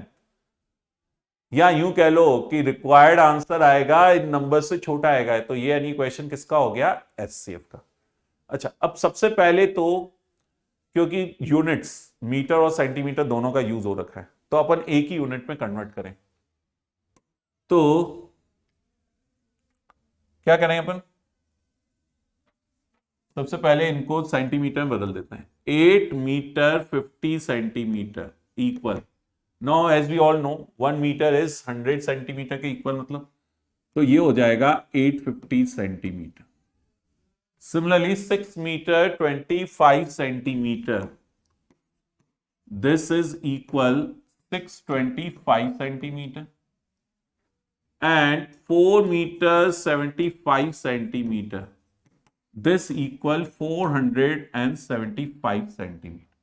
तो ये तीन लेंथ हैं जो अपने को मेजर करनी है, and we want the rod of the we want the rod of longest possible length, ठीक है।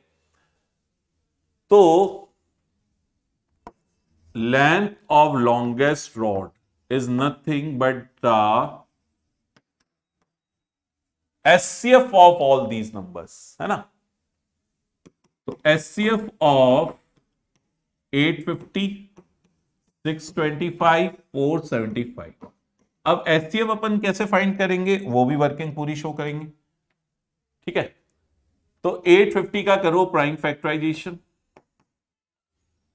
अब 850 का प्राइम फैक्टराइजेशन मतलब वो भी वर्किंग की 850 को कैसे प्राइम फैक्टराइजेशन कर रहे हो वो भी वर्किंग शो करना चाहो तो कर सकते हो, पर वर्ड प्रॉब्लम्स में अगर वो वर्किंग नहीं शो करके डायरेक्टली इसका प्राइम फैक्टराइजेशन लिख रहे हो तो भी चलेगा, ठीक है।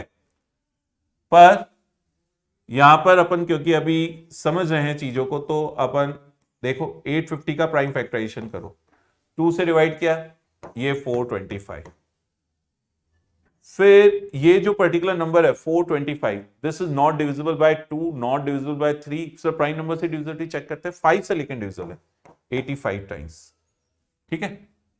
5 से डिविजिबल है 85 टाइम्स, फिर 5 से डिविजिबल है 17 टाइम्स, और फिर 17 से डिविजिबल है 1 टाइम। तो यानी 850 का प्राइम फैक्टराइजेशन आ जाएगा 2 इंटू 5 स्क्वायर इंटू 17। इसी तरीके से तुम फिर करो प्राइम फैक्टराइजेशन 625 का। जब 625 का प्राइम फैक्टराइजेशन करोगे तो you will get 5 raise to power 4, 555 ऐसे 4 टाइम्स मिलेगा। 475 का जब प्राइम फैक्टराइजेशन किया जाएगा 475 का, ठीक है, तो तुम्हें मिलेगा ये 5 स्क्वायर इंटू 19।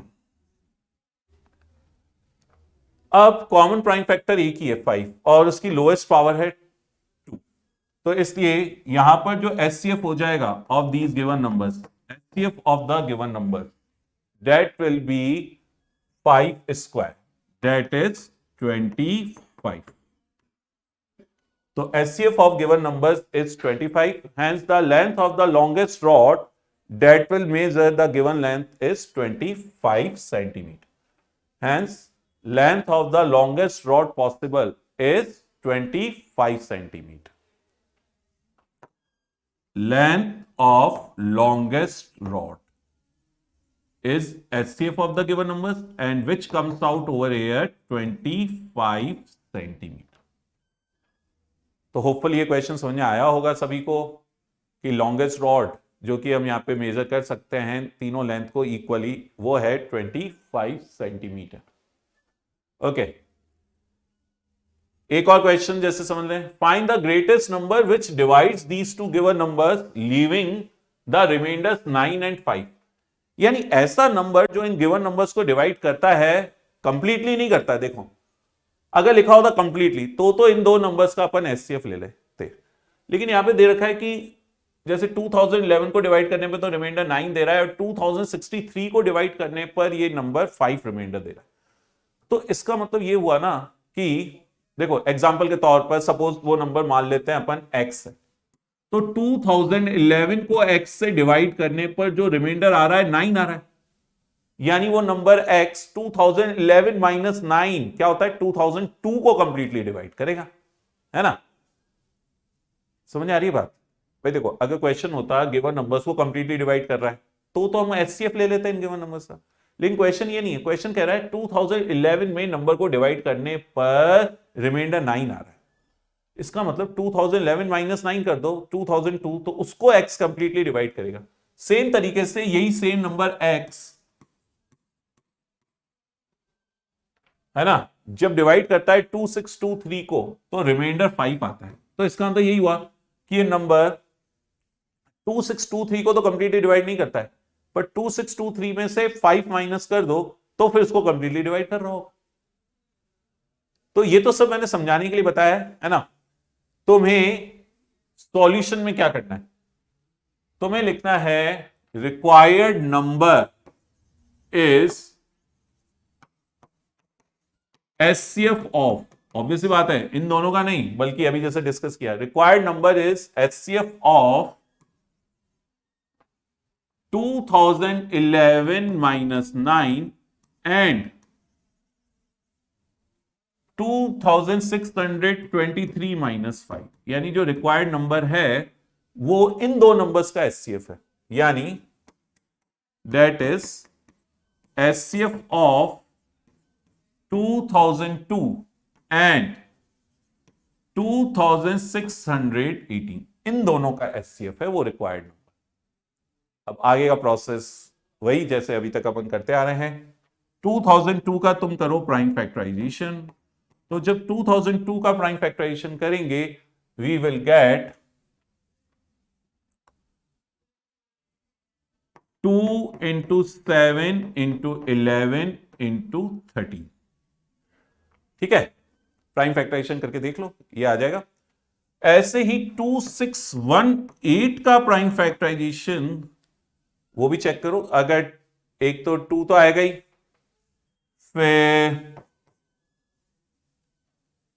फिर इसके अलावा 7 से देखोगे तो डिवाइड हो रहा है ना. ठीक है, 7 से जब डिवाइड करोगे तो 7 भी आएगा ही, है ना. और इसके अलावा एक 11 और एक 17 भी तुम्हें मिलने वाला है यहां पर. इसको तुम प्राइम फैक्टराइजेशन करके चेक कर सकते हो. तो 2 into 7 into 11 into 17, 2 into 7 into 11 into 17. ठीक है, तो अब यहां पर इसको अगर इसमें ये प्राइम फैक्टराइजेशन हो गया. अब अपने को एचसीएफ फाइंड कर लेना है. तो एचसीएफ हो जाएगा इन दो नंबर्स का जो भी कॉमन प्राइम फैक्टर्स हैं अपनी लोएस्ट पावर के साथ. अब 2 दोनों जगह कॉमन है लेकिन पावर 1 है, तो यानी वही उसकी लोएस्ट पावर भी. ऐसी 7 के लिए भी और 11 के लिए भी. Hence the given number is 154. तो HCF of given numbers is 150. Given numbers मतलब जो इनमें से रिमाइंडर माइनस करके जो नंबर मिल रहे हैं उनकी बात कर। तो hence the answer to this question is 154. Okay. फिर एक find the greatest 5 digit number divisible by the given numbers.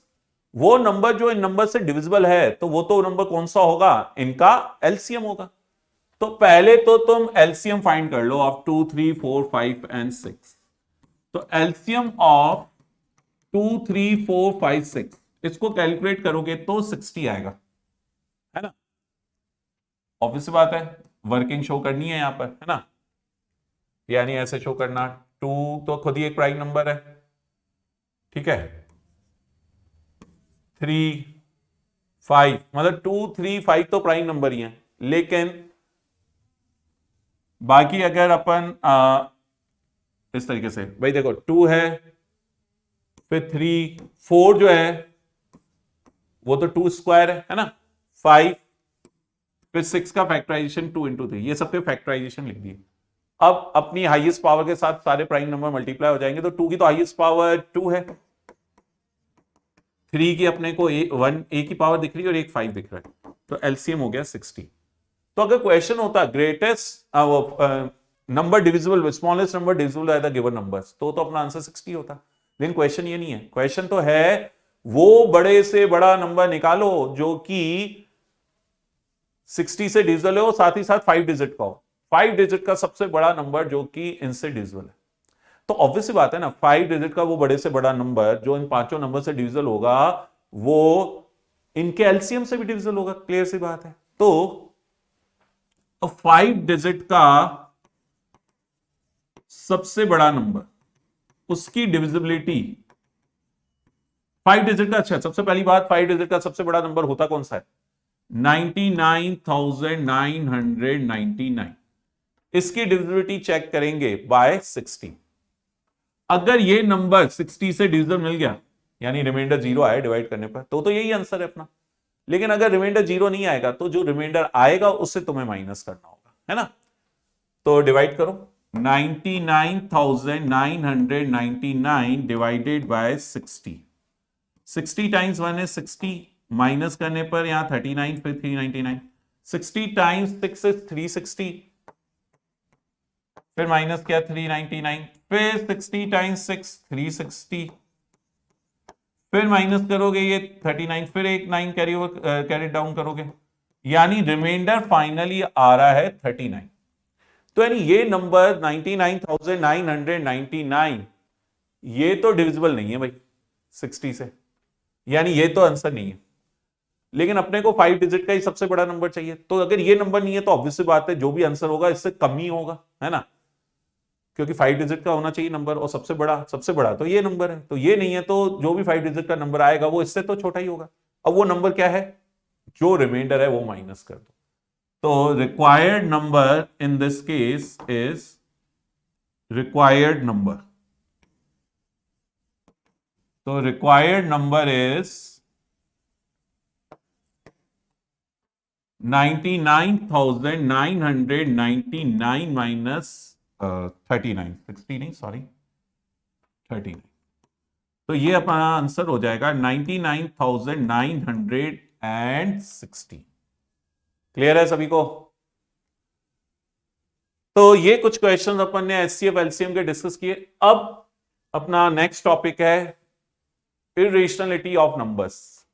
Irrational numbers के बारे में आइडिया है तुम्हें, numbers that can be not be written in the form p and q where p and q are integers and q is not 0। तो सारे वो number जो खुद परफेक्ट स्क्वायर नहीं है उनका स्क्वायर रूट इरेशनल ही होता है। पाई भी एक इरेशनल नंबर है ना। अब अपने सिलेबस में क्या है, अपने सिलेबस में है प्राइम नंबर्स के लिए प्रूव करना कि इफ, जैसे थ्योरम है, if a prime number p divides a square then p divides a where a is a positive integer।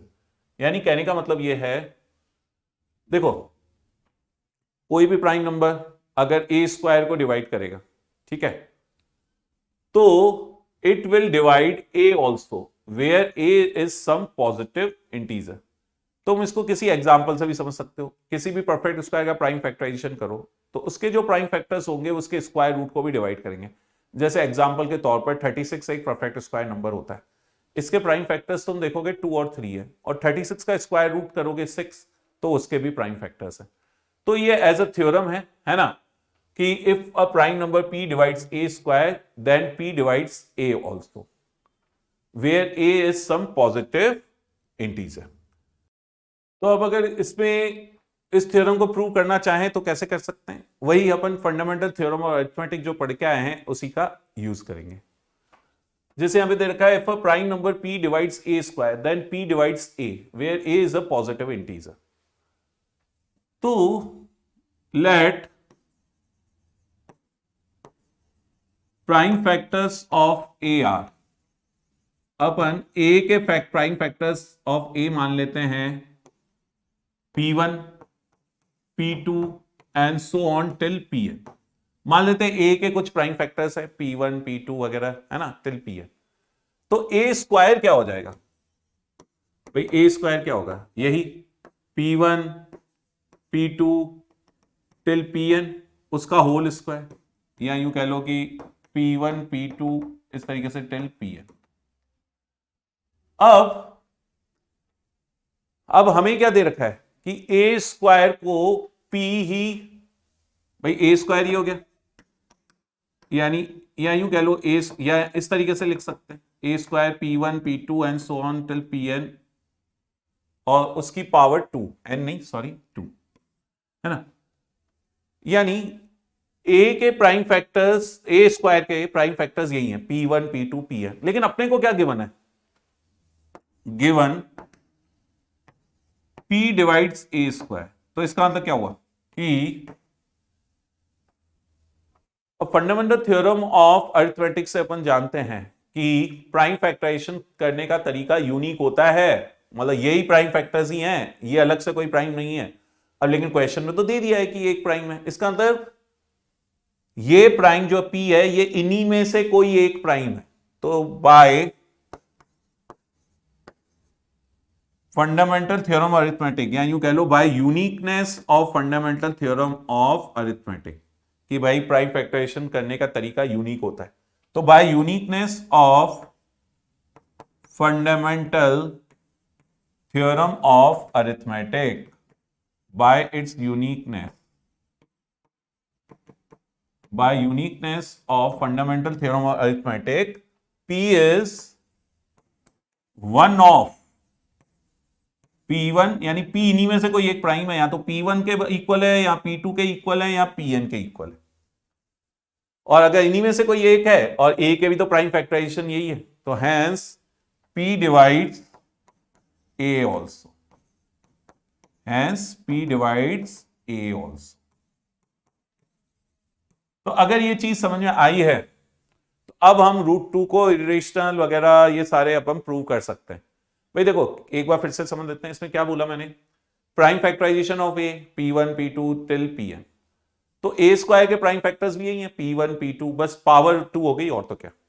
लेकिन क्वेश्चन में देखा है कि p डिवाइड करता है a स्क्वायर को, है ना। तो p a स्क्वायर को डिवाइड करता है, तो इसका मतलब p अलग से कोई प्राइम नंबर थोड़ा ना आ जाएगा। जैसे अपन फंडामेंटल थ्योरम अरिथमेटिक में डिस्कस किया था कि जो प्राइम फैक्टर्स हैं वो यूनिक होते हैं, इसके अलावा और कोई प्राइम फैक्टर्स नहीं है जो कि मल्टीप्लाई होकर एक गिवन नंबर देते हो। तो इसका मतलब यही p1 p2 pn में से ही कोई एक प्राइम फैक्टर, जिसको क्वेश्चन में अगर कह रहे हैं p, तो वो इन्हीं में से एक प्राइम फैक्टर है p1 p2 वगैरह में से, तो इन्हीं में से है, तो यानी वो a को भी डिवाइड करेगा क्योंकि a के भी तो प्राइम फैक्टर्स यही हैं p1 p2। अब तुम कहोगे कौन सा है इनमें से? तो कोई भी हो सकता है, p1 भी हो सकता है p के इक्वल, p2 भी हो सकता है p के equal. Okay next theorem, √2 is irrational. अब अगर √2, बहुत ही कॉमन क्वेश्चन है ये, यहां पे लिखा नहीं है मैंने, सीबीएसई में कई बार बोर्ड्स में पूछा गया, ठीक है। तो इसको अब हम प्रूव करने के लिए क्या करेंगे? कॉन्ट्राडिक्शन मेथड का यूज करेंगे। कौन सा method? Contradiction method. Contradiction method क्या कहता है? कॉन्ट्राडिक्शन मेथड ये कहता है कि अगर हमें किसी नंबर को इरेशनल प्रूव करना है तो हम उसको रेशनल मानकर चलें और इन द एंड ये प्रूव कर दें कि ये नंबर रेशनल नहीं है। रेशनल नहीं है इसका मतलब वो फिर नंबर क्या हुआ, इरेशनल, क्योंकि नंबर तो या तो रेशनल होता है या इरेशनल, कोई भी रियल नंबर।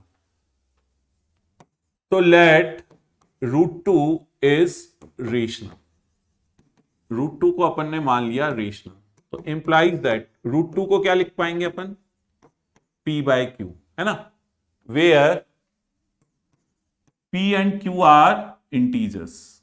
और कैसे इंटीजर्स हैं, को प्राइम इंटीजर्स।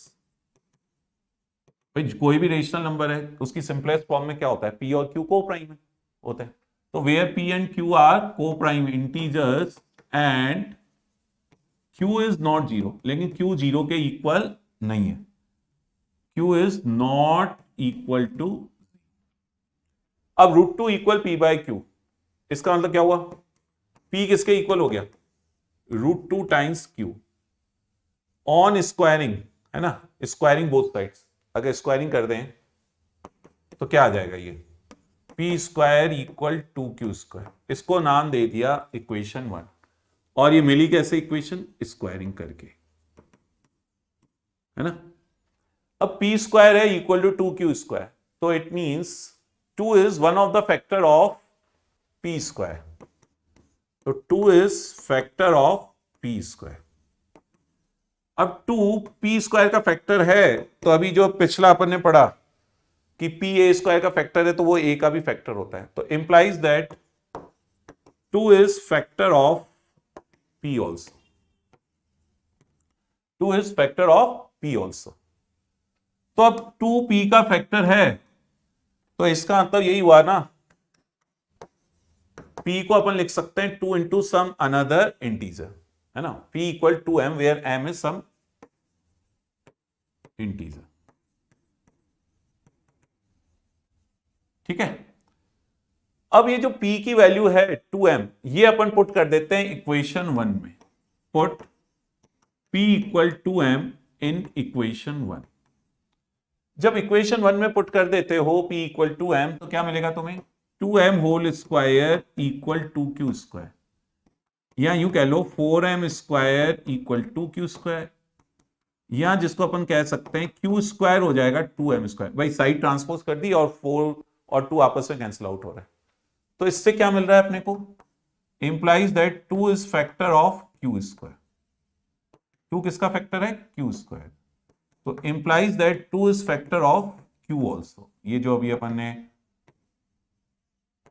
लास्ट स्लाइड पर थ्योरम करी है कि p divides a², it will divide a also. तो हमें क्या दिख रहा है, 2 कॉमन फैक्टर है किस किसका, p और q, तो क्या लिखोगे, since 2 is a common factor of p and q, therefore अगर 2 कॉमन फैक्टर है p और q का, इसका मतलब p और q आपस में को प्राइम नहीं है। तो since 2 is common factor of p and q, therefore p and q are not coprime. Coprime नहीं है, को प्राइम नहीं है तो यानी अपना अजम्पशन गलत है, यानी अपन तो क्या मानकर चल रहे थे कि ये को प्राइम है, तो therefore p and q are not coprime, that is our assumption is wrong, यानी जो अपन ने अज्यूम किया था वो गलत हो गया। और अपन ने क्या अज्यूम किया था, √2 इज रेशनल, यानी √2 रेशनल नहीं है, दैट इज √2 इज रेशनल, या सॉरी √2 इज नॉट रेशनल, या यूं कह लो √2 इज, और जो नंबर रेशनल नहीं है वो इरेशनल होता है। कोई भी रियल नंबर जो रेशनल नहीं है वो कैसा होता है, इरेशनल नंबर होता है। That is √2 is not rational, और we can say √2 is irrational. तो मेरे ख्याल से ये सब समझ में आ रहा होगा। इरेशनलिटी प्रूव करना थोड़ा दिक्कत, मतलब जो अपन ने इससे पहले टॉपिक किए और ये, इसमें थोड़ी सी दिक्कत रहती है बच्चों को, लेकिन प्रैक्टिस के साथ ये चीजें भी आसानी से समझ आएंगी। और इस वाले प्रूफ को कम से कम 3 बार तो जरूर देखो। अब नेक्स्ट क्वेश्चन कुछ CBSE 2019 का क्वेश्चन आया हुआ है, prove that 2 + 5√3 is an irrational number given that √3 is an irrational number. यहां पे दे दिया आपने को √3 इरेशनल है, नहीं देते तो तो अपन को √3 भी इरेशनल अलग से प्रूव करना पड़ता। देखो कहने का मतलब क्या है, इस टाइप के क्वेश्चन 2 मार्क्स में पूछा जा सकता है, इस टाइप का क्वेश्चन है ना। तो इस टाइप का क्वेश्चन तुमसे 2 मार्क में पूछेंगे तो तुमसे कह देंगे कि prove that 2 + 5 √3 is an irrational number, given that √3 is.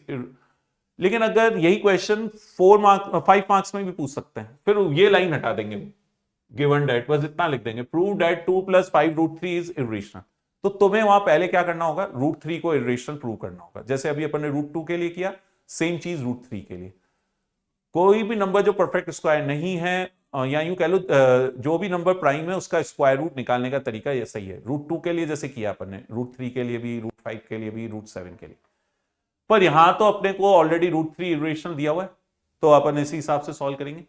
तो अपन क्या मानेंगे, late 2 + 5 √3 is rational.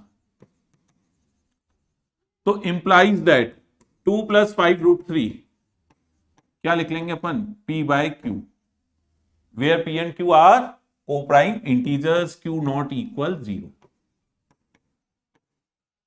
where P and Q are co-prime integers and Q not equal 0। ठीक है, अब 2 + 5 √3 P/Q हो गया, इसका मतलब 5 √3 क्या हो जाएगा, P/Q -2, या यूं कह लो 5 √3 हो जाएगा, Q एलसीएम ले लो कॉमन, तो P - 2Q/Q, या √3 क्या हो जाएगा, P - 2Q/5Q। अब देखो P और Q तो इंटीजर्स हैं, तो राइट साइड तो अपनी क्या हो गई, रेशनल हो गई, क्योंकि ये अपन पढ़ के आए हैं, दो इंटीजर आपस में मल्टीप्लाई, डिवाइड वगैरह कुछ भी कोई भी मैथमेटिकल ऑपरेशन वगैरह परफॉर्म करते हैं तो रेशनल नंबर मिलता है ना। डिनोमिनेटर 0 नहीं है क्योंकि Q 0 नहीं है, तो अपन क्या लिखेंगे, हियर RHS यानी right hand side of equal sign है ना, is rational, but we know what, √3 या what we have been given, लिखो गिवन ही लिख दो इस बात, तो है ना, but given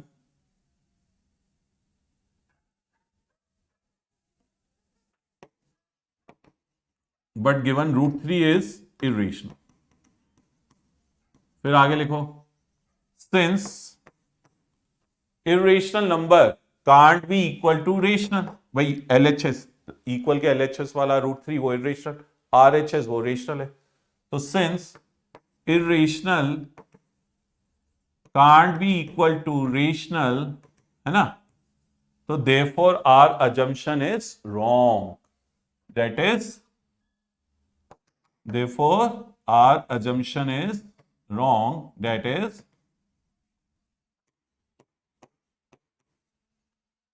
2 + 5 √3 is not rational, और not rational मतलब irrational, so that is 2 + 5 √3 is irrational। तो 2 + 5 √3 कैसा नंबर हो गया, एक इरेशनल नंबर हुआ।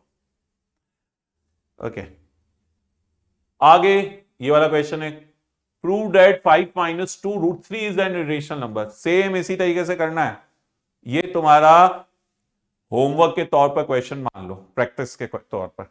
मैं अभी तुम्हारे साथ एक अगला ये क्वेश्चन कर रहा हूं, इसको करना है तुम्हें, ठीक है।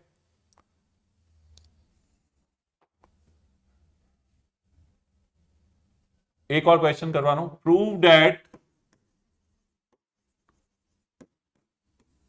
√5 + √3 is irrational, given that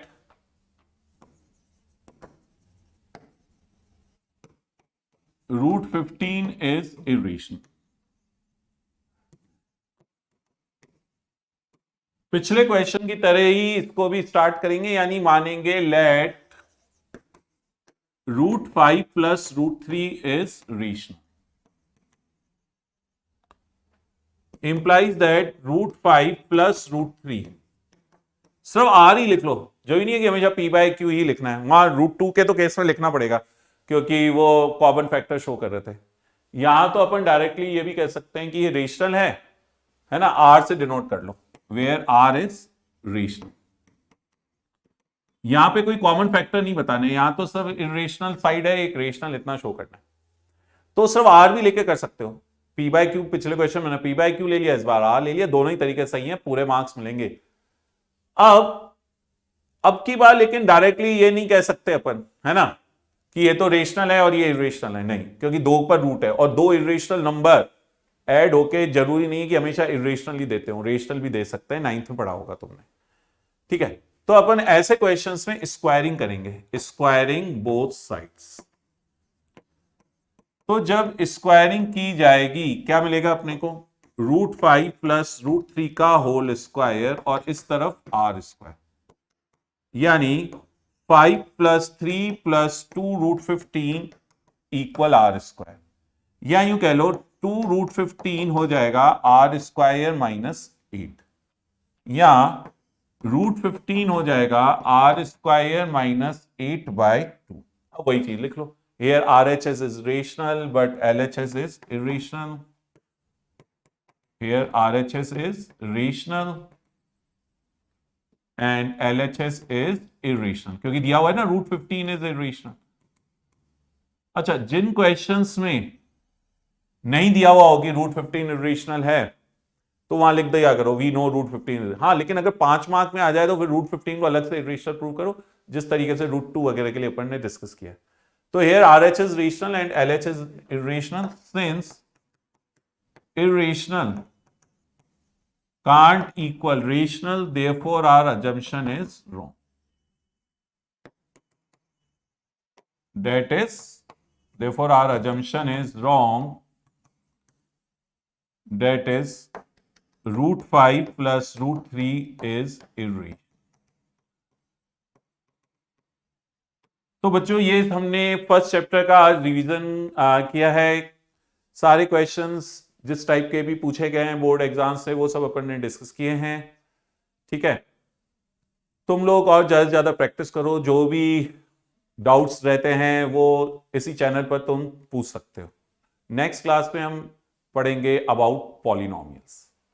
thank you.